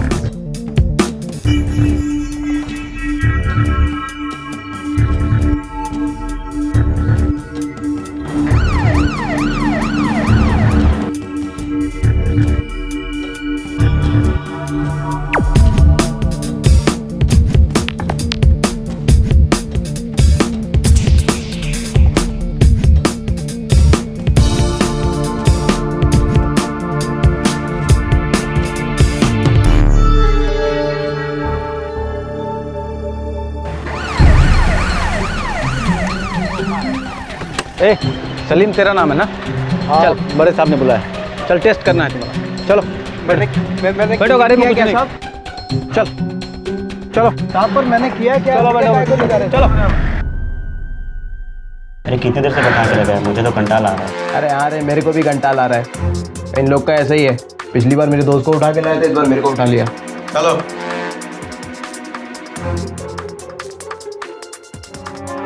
Open your mouth. काय को खोलने का है मुंह? अबे खोलना, बोल रहे हैं डॉक्टर साहब, समझ नहीं रहे हो? खोलो। Open your mouth.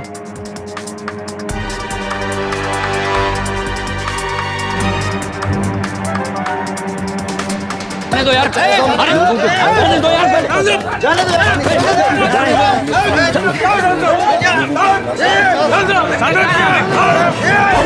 शांत हो जाइए, शांत हो जाइए, शांत हो जाइए, शांत हो जाइए।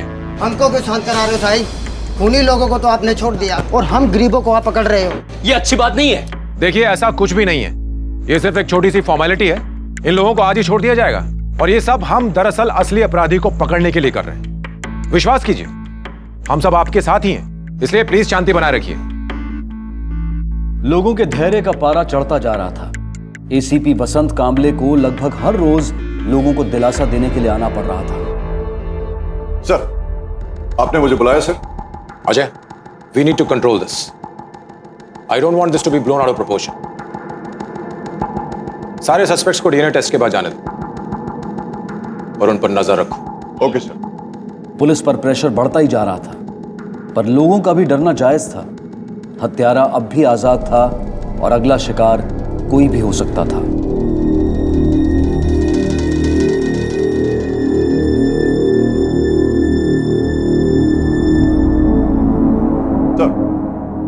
सर, पूछताछ से पता चला है कि नफीसा अली के अगवा होने के दिन उसको 3 लोगों ने देखा था। एक राधिका नाम की औरत, एक ऑटो रिक्शा ड्राइवर जिसका नाम यूसुफ है, और भाऊ भूपे। तीनों को बुला। Okay sir. नाव का तुझा? राधिका। उस बच्ची को कहाँ देखा था तुमने? मैं एक बस स्टॉप पे खड़ी थी अपनी विशी मंडली के साथ। वहाँ इस बच्ची को एक आदमी के साथ देखा, सामने वाले बस स्टॉप पे। उस बच्ची को कहाँ देखा था तुमने? सर मैं पटेल दुकान के सामने खड़ा था, तभी मैंने देखा एक लड़का इस बच्ची का हाथ पकड़ के लेके जा रहा था। एक लड़का इस बच्ची को लेकर मेरे रिक्शे में बैठा था, बोला खूबसूरत स्टोर से जाना है। मैं ले गया साहब। मैं खूबसूरत स्टोर के लिए लेफ्ट ले रहा था, बोला राइट ले लो। तो मैंने कहा कि खूबसूरत स्टोर तो लेफ्ट में है, तो बोला कि मैं जैसा कहता हूँ वैसा करो। अगर अमित कुमार वो सामने आएगा, पहचान लोगे उसे? जी बिल्कुल। हाँ सर। पहचानो, इनमें से कोई है क्या? नहीं सर। ये? नहीं सर।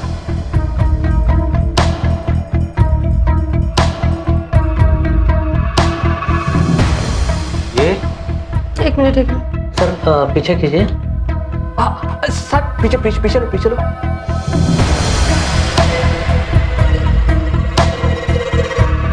हाँ सर, ये तो वही लड़का है। पक्का यही है? हाँ यही है। ये इट्स अ मैच।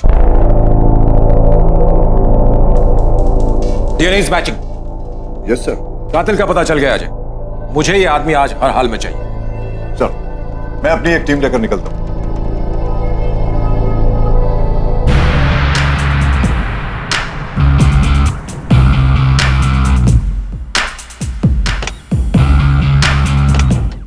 अबे जब उन्होंने तेरे को छोड़ दिया तो मिला क्यों नहीं? अबे क्या बताओ यार तेरे को, वो पुलिस वाला ना, वो ऐसा ब्रश डाल के ऐसा हिला रहा था, ऐसा कर रहा था जैसे मेरे मुंह में कीड़े लगे हो। तू देखा है क्या? साला कीड़े होते हैं पुलिस वाले भी, कुछ भी करते। बॉस, वो येड़े नहीं, तू येड़ा है। डीएनए टेस्ट कराने लेके गए तेरा? अरे मेरा भी हुआ था रे पिछले महीने, जब मेरे को पकड़ के लेके गए थे ना। वो लड़की मरी थी ना, बच्ची, उसी के कातिल को ढूंढ रहे थे वो। डीएनए टेस्ट क्या होता है भाई? अच्छा यार, मेरे को किसी ने पिछले महीने बताया था कि इससे कातिल का पता लगता है।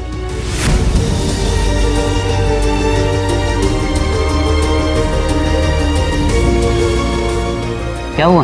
तो चल मैं मिलता हूँ बाद में। अरे ओए, अरे सलीम,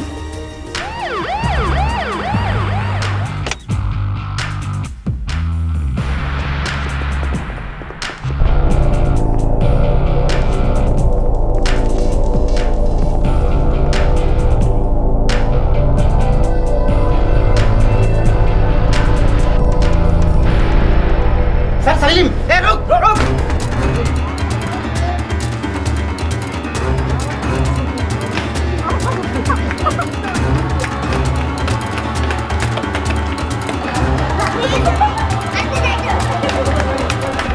देख, तेरे पास दो ही रास्ते हैं। सब कुछ सच सच उगल दे, वरना हमें टेढ़ी उंगली करके भी घी निकालना आता है। समझ गया? साहब कुछ किया होगा तो बताऊंगा ना साहब।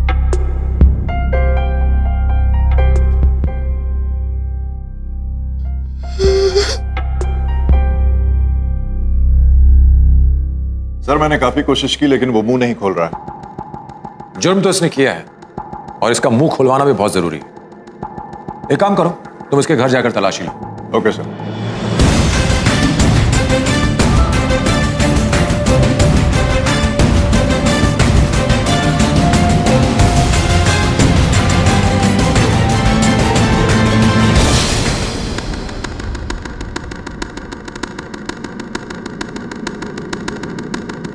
आठ तारीख की शाम को 6 बजे बालवाड़ी से एक 9 साल की बच्ची अगवा होती है। कुछ दिनों के बाद उसकी लाश मिलती है। लाश पर जो डीएनए पाया गया वो तेरा था। इसका मतलब समझता है तू? तुझे तेरी भाषा में समझाऊं? तेरा जो ये ट्रांसमिशन है ना, वो बहुत जल्दी खत्म होने वाला है, हमेशा के लिए। साहब 8 तारीख को मैं अपनी जॉब पे था साहब। वो समित का नेट खराब हो गया था, वो रिचार्ज कर रहा था साहब। उसके बाद साहब मैंने कुछ 5-6 लोगों के रिचार्ज कराए और और साहब सारे पैसे जाके मैंने अपने सेठ को दिए साहब। साहब चाहिए तो आप मेरे सेठ से पूछ लो साहब। इसका मतलब बाहर ही था ना? हमें वो हथियार मिल चुका है जिससे तूने गला घोटकर हत्या की, उस पर तेरी उंगलियों का निशान है।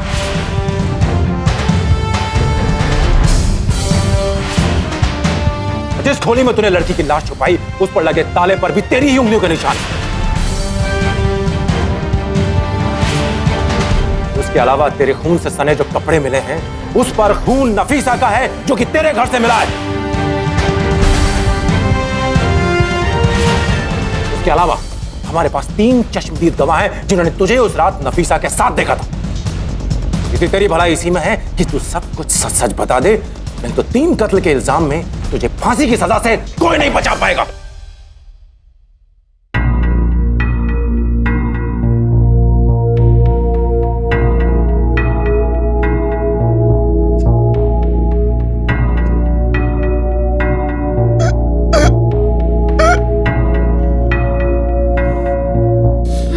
हाँ साहब, मैंने किया है साहब, गलती हो गई साहब मेरे से। साहब केबल का काम है ना मेरा साहब, तो के घर पे आना जाना भी लगा रहता है। लोगों की घरेलू बातें सुनना आम बात थी साहब मेरे लिए।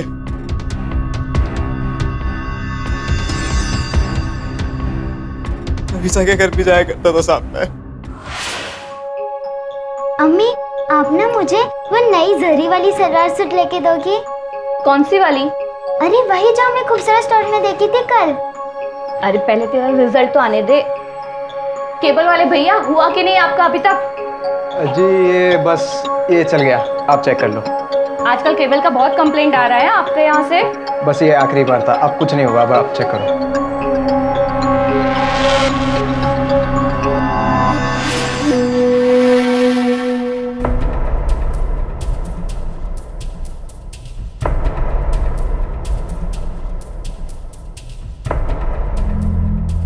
नफीसा बेबी, इधर आओ।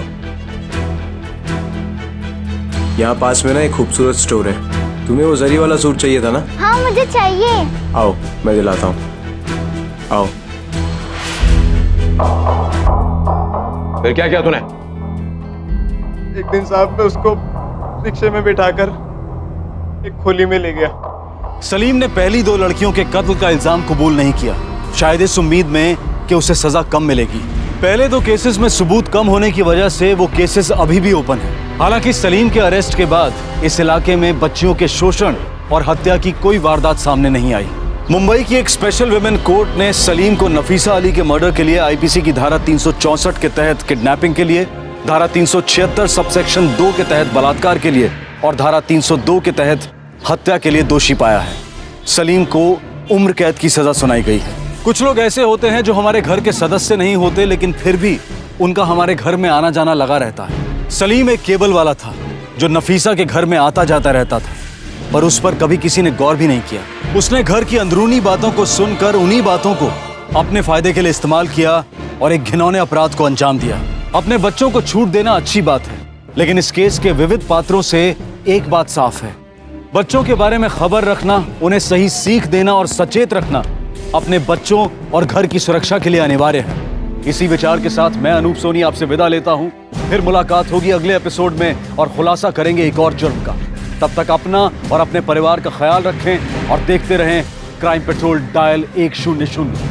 सबक एक को सीख हम सबको। जय हिंद। इस तरह के और भी एपिसोड देखने के लिए हमारे चैनल को सब्सक्राइब करें और बेल आइकन दबाना ना भूलें।